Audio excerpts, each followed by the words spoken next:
Kúpili ste či predali minulý rok nehnuteľnosť? Alebo na nej robili zmenu, ktorá sa zapisovala do katastra? Do konca januára musíte na miestnom úrade obce či mesta podať priznanie k dani z nehnuteľnosti.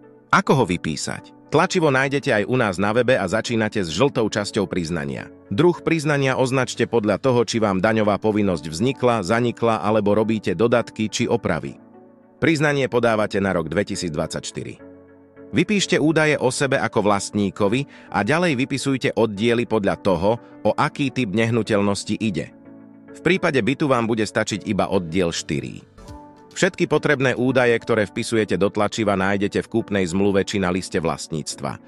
Oba prikladáte k priznaniu ako prílohu. Nezabudnite označiť počet príloh, vypísať dátum vyplnenia priznania a podpísať ho.